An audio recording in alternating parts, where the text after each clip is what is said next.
जय श्री राम, जय बालाजी सरकार। नमस्कार दोस्तों, मैं सरिता शुक्ला अपने और आपके यूट्यूब चैनल पर आप सभी का स्वागत करती हूं और बालाजी से यह प्रार्थना करती हूं कि आप सभी लोग सकुशल अपने घर सुरक्षित हों। देखिए, वैसे तो शिवरात्रि का मैं वीडियो बनाने वाली हूं आज। वैसे तो शिवरात्रि हर महीने में आती है, लेकिन सावन के महीने का क्या महत्व है। सावन के महीने में आने वाली शिवरात्रि के दिन कौन से उपाय करिए कि आपके सारे मनोरथ सिद्ध हों। इसी उपाय को लेकर के मैं वीडियो बना रही हूँ। वीडियो शुरू करने से पहले सबसे पहले सभी बड़ों को सादर चरण स्पर्श, छोटों को शुभ आशीर्वाद और जो मेरी उम्र के हैं उनको प्रेम भरा नमस्कार। और बताइए कैसे हैं आप सभी लोग। आशा करती हूँ कि बालाजी की कृपा से मज़े में ही होंगे और मज़े में ही रहिए। देखिए, शिवरात्रि जो है हर महीने पड़ती है। सभी लोग जानते हैं कि हर महीने शिवरात्रि आती है, लेकिन महाशिवरात्रि के बाद अगर किसी शिवरात्रि का बहुत बड़ा महत्व है तो वो है सावन की शिवरात्रि। तो इसलिए सावन की शिवरात्रि के दिन का किया हुआ उपाय जो है अचूक होता है, उसमें मतलब कोई चूक हो ही नहीं सकती। और शिवरात्रि के दिन भोलेनाथ की जो पूजा है वो 3 पहर की जाती है। 3 पहर मतलब सुबह, दोपहर, शाम, तीनों टाइम। अगर आप जो है कुछ भी मत करिए, तीनों टाइम पूजा करिए। सिर्फ नमः शिवाय बोल करके 1 लोटा जल ही भोलेनाथ को चढ़ा दीजिए, उससे भी आपका बेड़ा पार हो जाएगा। लेकिन साथ ही अगर कुछ उपाय कर लेते हैं फिर तो क्या ही कहना। शिव शक्ति के मिलन का जो है यह रूप माना गया है। शिवरात्रि के दिन ही शिव शक्ति का मिलन हुआ था। इस बार शिवरात्रि जो है 2 अगस्त 2024 शुक्रवार को मनाई जाएगी। ठीक है, इस दिन भी आप कुछ खास उपाय करके कुछ नहीं कर सकते भाई। मैंने बताया ना, कुछ भी नहीं आप कर सकते तो कोई बात नहीं। 1 लोटा जल ही ले जाकर चढ़ा दीजिए भोलेनाथ को, उससे ही आपको बहुत लाभ हो जाएगा। समुद्र कहा जाता है कि समुद्र मंथन के समय जो विष निकला था भोलेनाथ ने पी लिया था। ठीक है, इसलिए उनको मतलब शरीर में बहुत जलन हुई थी, जिसकी वजह से उनके ऊपर जल चढ़ाया गया, उनको जल अर्पित किया गया। इससे उनकी पीड़ा जो है दूर हुई। इसीलिए जो है तब से जो है भोलेनाथ को जो जल चढ़ाया जाता है और जल चढ़ाने का बहुत ही महात्मा है। मैं तो इतना जानती हूँ भाई कि अगर 1 लोटा जल ही आप ले जा कर के भोलेनाथ को अपनी मनोकामना कहते हुए अगर पूरी श्रद्धा और भक्ति से चढ़ा देना तो आपके वैसे ही वारे न्यारे हो जाएंगे।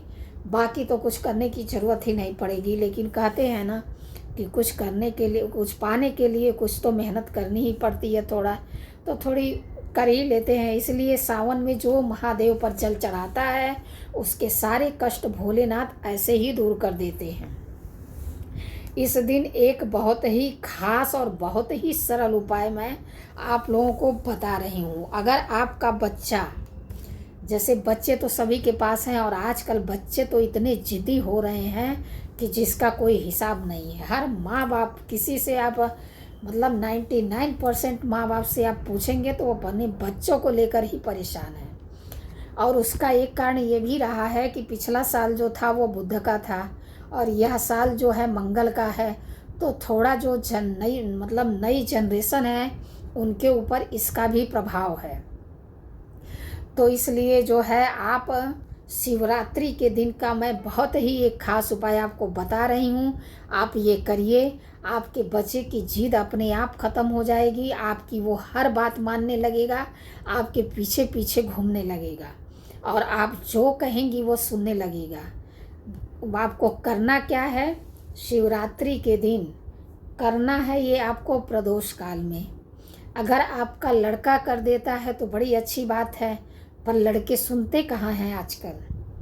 बहुत लोग इस चीज़ से, मैं भी मतलब इसी समाज में रहती हूँ तो मुझे भी तो पता है, तो बच्चे सुनते नहीं हैं। सबसे बड़ी समस्या ये है, खास करके उनको पूजा पाठ के लिए कहा जाए तब तो बड़ी मुश्किल है। सारे काम के लिए उनके पास टाइम रहता है फालतू के।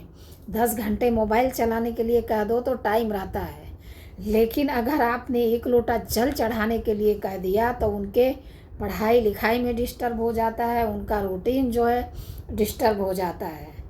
तो इसलिए बड़ी ही मुश्किल है, लेकिन कोशिश करिए कि अगर आपका बच्चा यह उपाय कर देता है तो सोने पे सुहागा। आपको करना क्या है कि थोड़ा सा शहद ले लीजिए और थोड़ा सा लाल चंदन चाहे लाल सिंदूर जो भी आपके पास अवेलेबल हो उसको ले लीजिए और उसको जो है मिक्स कर दीजिए। मिक्स करके भोलेनाथ के मंदिर लेकर के जाइए और अपने बच्चे के हाथ से शिवलिंग पर उसका पूरा लेप करवाइए।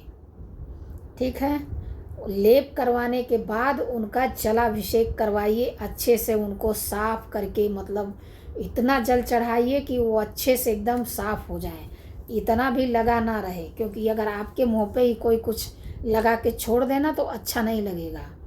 तो इसलिए लगाने के बाद उनको खूब अच्छी तरह से साफ करिए।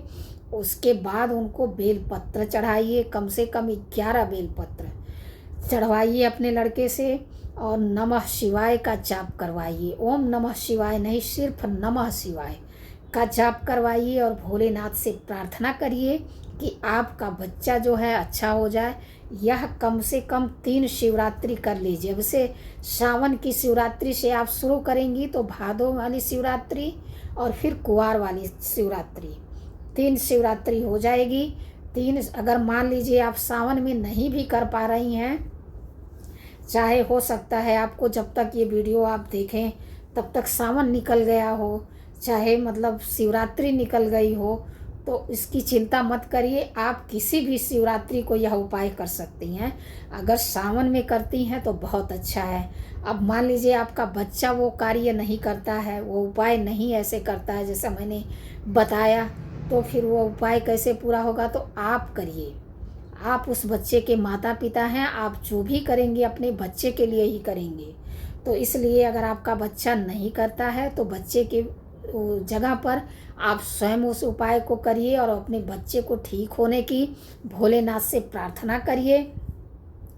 उसके बाद आप चमत्कार देखिएगा इस उपाय का, कि मतलब कितना ज़्यादा इस उपाय का चमत्कार है। जब आप यह उपाय करेंगे तब आप देखेंगे, आप परिवर्तन आपके सामने होगा।